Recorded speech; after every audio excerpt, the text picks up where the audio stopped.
Hi fishy doctors.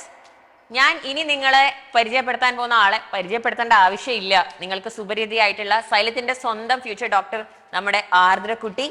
അപ്പോ 400 മാർക്കിൽ ആദ്യത്തെ പ്രാവശ്യം എഴുതിയപ്പോൾ 400 സംതിങ്ങിൽ നിന്ന ആള് 695 എത്തിയ ആ ഒരു ജേർണി എന്തായിരുന്നു, ആളുടെ സീക്രട്സ് എന്തൊക്കെയായിരുന്നു ഒക്കെ റിവീൽ ചെയ്യാൻ വേണ്ടി പോവാണ്.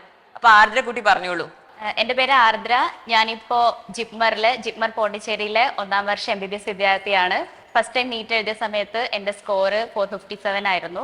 ഇക്കഴിഞ്ഞ നീറ്റില് 23 നീറ്റില് 695 ആയിരുന്നു എന്റെ സ്കോർ വന്നത്. എന്താ പറയാ, അതിന്റെ ഒരു സീക്രട്ട് ആയിട്ട് തന്നെ എനിക്ക് പറയാൻ പറ്റുന്നത് സൈലത്തിനെയാണ്. സൈലത്തിന്റെ കോച്ചിങ് മെത്തേഡ്, ഇവിടുന്ന് കിട്ടിയ സപ്പോർട്ട്, മെറ്റീരിയൽസ് എല്ലാം എന്നെ ഒരുപാട് ഹെൽപ്പ് ചെയ്തിട്ടുണ്ട്.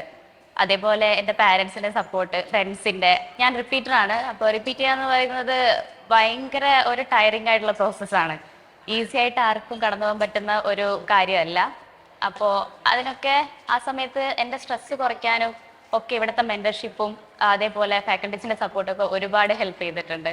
ഓക്കെ, അപ്പോ സ്ട്രെസ് കുറയ്ക്കാനായിട്ട് ഈ സമയത്താണ് മക്കൾക്ക് ഏറ്റവും കൂടുതൽ സ്ട്രെസ് ഉള്ളത്. അപ്പൊ ആ സ്ട്രെസ് കുറയ്ക്കാൻ വേണ്ടിയിട്ട് മോൾ എന്തായിരുന്നു ചെയ്തത് പഠിച്ചുകൊണ്ടിരുന്നപ്പോ? സ്ട്രെസ് കുറയ്ക്കാൻ ആദ്യം ചെയ്യേണ്ട ഒരു കാര്യം എന്ന് പറഞ്ഞു കഴിഞ്ഞാൽ ഓവർ തിങ്ക് ചെയ്യാതിരിക്കുക എന്നുള്ളതാണ്. എപ്പോഴും നമ്മൾ പഠിച്ച കാര്യത്തിനെ, നമ്മൾ പഠിക്കുന്ന ഇൻസ്റ്റിറ്റ്യൂട്ടിനെ നമ്മളെ തന്നെ ട്രസ്റ്റ് ചെയ്യുക, ഫസ്റ്റ് തിങ്. അതേപോലെ തന്നെ റിവൈസ് ചെയ്തുകൊണ്ടേ ഇരിക്കുക. അപ്പോൾ എല്ലാവർക്കും ഒരു സ്ട്രോങ് ആയ പാർട്ട് ഉണ്ടാവും, വീക്ക് ആയ പാർട്ട് ഉണ്ടാവും. എല്ലാവർക്കും അത് ഒരുപോലെ ആയിരിക്കില്ല.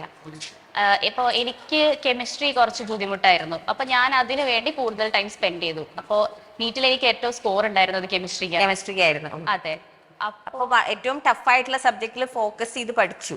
അതെ അതെ, ലാസ്റ്റ് ടൈമിൽ ഞാൻ ചെയ്ത ഒരു സ്ട്രാറ്റജി അതാണ്. പിന്നെന്ന് വെച്ചാൽ എനിക്ക് പെൻഡിങ് ആയ ചില പോർഷൻസ് ഒക്കെ ഞാൻ കവർ ചെയ്തെടുക്കുന്നത് ലാസ്റ്റ് ഒരു 3 മന്ത്സിലാണ്. അപ്പോൾ ആ ഒരു ടൈം എന്ന് പറഞ്ഞാല് നീറ്റ് പോലത്തെ ഒരു എക്സാമിനെ സംബന്ധിച്ച് ഒരുപാട് ഇമ്പോർട്ടന്റ് ആണ്. ലാസ്റ്റ് ഒരു 3 മന്ത്സ്, ആ ഒരു ഫൈനൽ ലാപ്പിലാണ് നമ്മളെ സ്കോർ ഏറ്റവും അധികം കൂടാൻ പോകുന്നത്. അപ്പോൾ ആദ്യം ചെയ്യേണ്ട ഒരു കാര്യം എന്ന് വെച്ച് കഴിഞ്ഞാൽ ഒരൊറ്റ എക്സാം പോലും മിസ് ചെയ്യരുത്. എല്ലാം അറ്റൻഡ് ചെയ്യണം. GIBs എല്ലാം എഴുതിയായിരുന്നു. അറ്റൻഡ് ചെയ്യാന്ന് മാത്രമല്ല, അതിനേക്കാൾ ഇമ്പോർട്ടന്റ് അതിന്റെ അനാലിസിസ് ആണ്. ഇപ്പൊ എനിക്ക് എത്ര സ്കോർ കിട്ടി, എന്ത് മിസ്റ്റേക്ക് ഞാൻ ചെയ്തു, മിസ്റ്റേക്ക് അനാലിസിസ് ചെയ്യായിരുന്നു. മിസ്റ്റേക്സ് എഴുതി വെക്കുമായിരുന്നു. ഒരു മിസ്റ്റേക്ക് നോട്ട്ബുക്ക് ഉണ്ടായിരുന്നു. മിസ്റ്റേക്ക് അനാലിസിസ് നിങ്ങളുടെ പ്രിപ്പറേഷന്റെ വളരെ ഇമ്പോർട്ടന്റ് ആയിട്ടുള്ള ഭാഗമാണ് മക്കളെ. ഓരോ എക്സാമിന് മുമ്പ് നമ്മൾ മിസ്റ്റേക്ക് അനാലിസിസ് ചെയ്തിട്ട് പോവാ അല്ലെ? അതെ, ഇപ്പൊ ഒരു എക്സാം കഴിഞ്ഞ് അതിലെ മിസ്റ്റേക്സ് ഒക്കെ നമ്മൾ നോട്ട് ചെയ്യും. അത് കഴിഞ്ഞ് നെക്സ്റ്റ് എക്സാമിന് പോകുമ്പോൾ ഓക്കെ, ഇതാണ് ഞാൻ കഴിഞ്ഞ തവണ ചെയ്തത്, എനിക്കിത് റിപ്പീറ്റ് ചെയ്യാൻ പാടില്ല. ഞാൻ ആ ഒരു തോട്ടിലാണ് അടുത്ത എക്സാമിന് അപ്പിയർ ചെയ്യേണ്ടത്. അപ്പോ ഓരോ ക്വസ്റ്റ്യനും, ഇപ്പോൾ നമ്മൾ ഇതുവരെ കണ്ടിട്ടില്ലാത്തൊരു ക്വസ്റ്റ്യൻ ഉണ്ടാവും നെക്സ്റ്റ് എക്സാമിൽ. അപ്പൊ അതൊക്കെ എന്ന് വെച്ച് കഴിഞ്ഞാൽ ഇതേപോലെ റിവൈസ് അങ്ങനെയാണ് മാക്സിമം റിവിഷനിലേക്ക് എത്തുന്നത്. പിന്നെ ഏറ്റവും ഇമ്പോർട്ടന്റ് ആയ ഒരു കാര്യം എന്ന് വെച്ചാൽ എക്സാം ഡേയിലെ ആ മൈൻഡ് കൺട്രോൾ ആണ്. ഇപ്പോ നമുക്ക് അറിയാത്തൊരു ക്വസ്റ്റ്യൻ ആണ്, ഫസ്റ്റിലെ 10 ക്വസ്റ്റ്യൻ നമുക്ക് അറിയില്ല, അത് കണ്ട് പാനിക് ആവരുത്. നമുക്ക് അറിയുന്ന ക്വസ്റ്റ്യൻസ് ആയിരിക്കും ബാക്കി കിടക്കുന്നത്.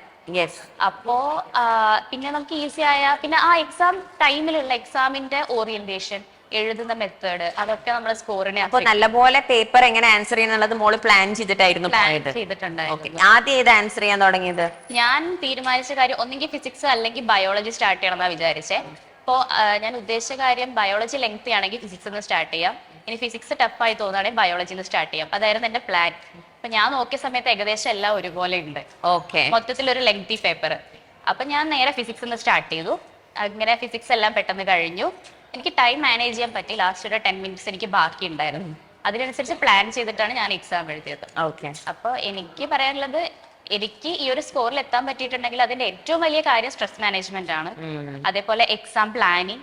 കാരണം നമ്മളെല്ലാം പഠിച്ചിട്ട് പോയാലും ആ എക്സാം ഹോളിലെ അവസാന നിമിഷത്തെ ആ ഒരു സ്ട്രെസ് കാരണം നമ്മൾ ഒരുപാട് സില്ലി മിസ്റ്റേക്സ് വരുത്തും അല്ലെ? അങ്ങനെ നമുക്ക് നെഗറ്റീവ് മാർക്കിംഗ് ആയിപ്പോ.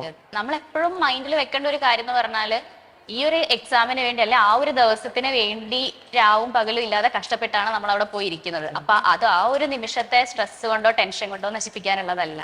അതെ, ഞാൻ വിചാരിച്ച ഒരു കാര്യം 23 നീറ്റ് എന്റേതാണ്, എനിക്ക് കയറിയേ പറ്റൂ. ആ ഒരു തോട്ടായിരിക്കണം നമ്മളെ മോട്ടിവേറ്റ് ചെയ്യുന്നത്. അതായത് ടെൻഷൻ അല്ല, ഒരു വാശി. ഒരു വാശിയോടെ ഡിറ്റർമൈൻ ചെയ്ത് പഠിക്കുക എന്നാണ് നമ്മളോട് ആർദ്രക്കുട്ടി പറയുന്നത്. അപ്പൊ സൈലത്തിന്റെ ഫ്യൂച്ചർ ഡോക്ടേഴ്സിനെല്ലാം ഒരു ഓൾ ദ ബെസ്റ്റ് പറഞ്ഞാലോ? എല്ലാവർക്കും ഓൾ ദ ബെസ്റ്റ്. എല്ലാവരും നന്നായിട്ട് പഠിക്കുക, ടെൻഷൻ അടിക്കാതിരിക്കുക, നിങ്ങളെ തന്നെ ട്രസ്റ്റ് ചെയ്യുക.